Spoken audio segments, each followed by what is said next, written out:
reasons behind the letter which Field Marshal Lord Bramall and General Hugh Beach and I put in the Times was not to sort of wave a unilateralist flag. That wasn't the aim. The aim was to encourage the debate and flush out everyone who'd got something to contribute to the debate, including the military, and saying, look here, when you're looking at this debate, it's not just a question of Trident. It's much wider than that. And therefore it's very important that you should educate your contribution and then make it when you've thought it through. And for God's sake, put emotion out of it. Let's get down to the cold, hard logic. For me, it is totally incredible that we, as the United Kingdom, should be saying, yes, we absolutely agree with the multilateralist disarmament approach, but you can all disarm, but we're not going to. We're going to replace Trident with something which is as strong. That seems to me to be quite incredible. Now, I, on this, take the view that, yes, we have got a nuclear deterrent now. Yes, it is going to have to be replaced because it is going to waste out. The submarines come to an end, the missiles will come to a need for to be replaced, and the warheads will have to be replaced. But I don't believe that you need to do that with something as lethal and as powerful as Trident. If you wish to stay in the nuclear club during the multilateralist debate, which is going to take a very long time, it's not going to happen overnight, then there's absolutely no reason why, as an interim step, you should not replace Trident with something like a cruise missile with a different warhead on it, of limited extension, on the way to the ultimate aim, which must be zero nuclear weapons.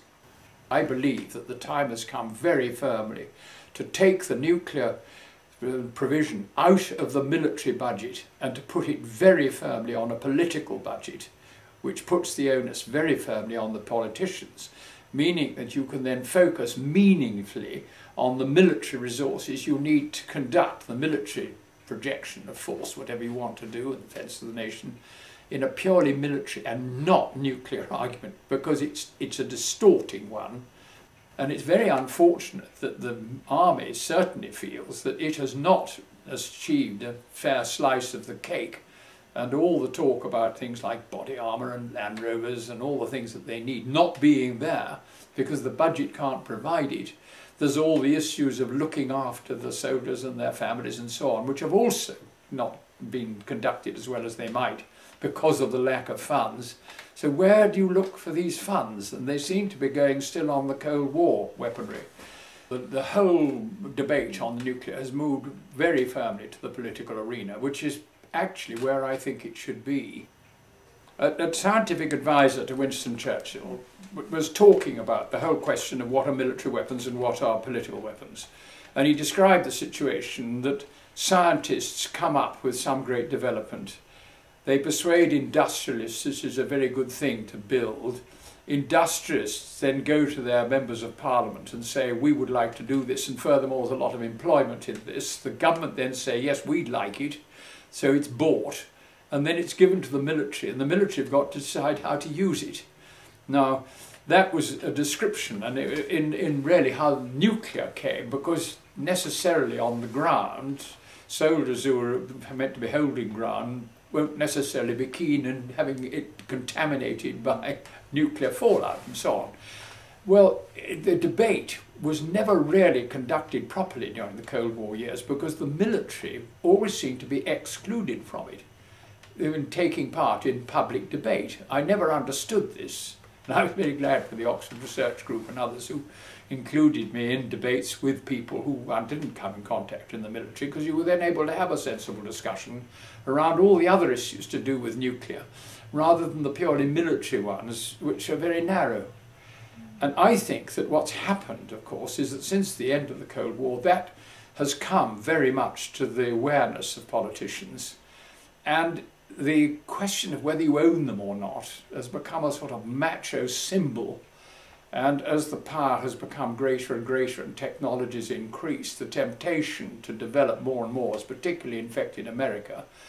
Russia not being very happy about the way that it was treated, as if it had lost the Cold War rather than the Cold War coming to an end, we didn't really want to give up quite so much. And then some of Bush's rather silly ideas about protecting against rogue states, but doing so by putting defensive measures into Poland and Czechoslovakia. Well, if you look at the trajectory of a missile fired from Iran towards America, it doesn't actually go over Czechoslovakia, so where's the justification for this?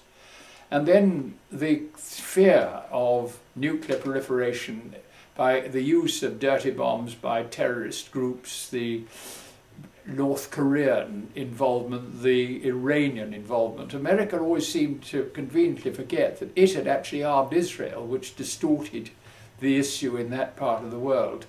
And so there's been a confused political battle, if you like, that's the right word, between people who I don't think have really thought this through in long-term national central interest terms rather than short-term political power, if you like. Now, what I think is happening is, for the arrival of President Obama, is there's a paradigm shift in this. And I think that we in this country have woken up to it. I'm very interested in what the Foreign Secretary was saying last week. I haven't yet read that document. But I'm interested that they realise that there is now a climate, not just an economic one, where the whole question has got to be brought into stark contrast. And we're not in the business of maintaining massive arsenals for mutual destruction. I'm an optimist, and I mean, I think that optimistically the most significant event has been the arrival of President Obama, who has changed the context in which this is being discussed. I mean, you know, the Bush line was so far removed from the sort of pragmatic approach, if you like, and keeping Iran out of it and making enemies all over the place was not going to make it a debate in which people were going to be sensible. And I think that the fact that he's doing that and people are having to think through their own approach is a very good thing. And the fact that 2010 and SALT and so on is there is also, I think, useful, because it's a time we've got to do something. We can't just let it go by default.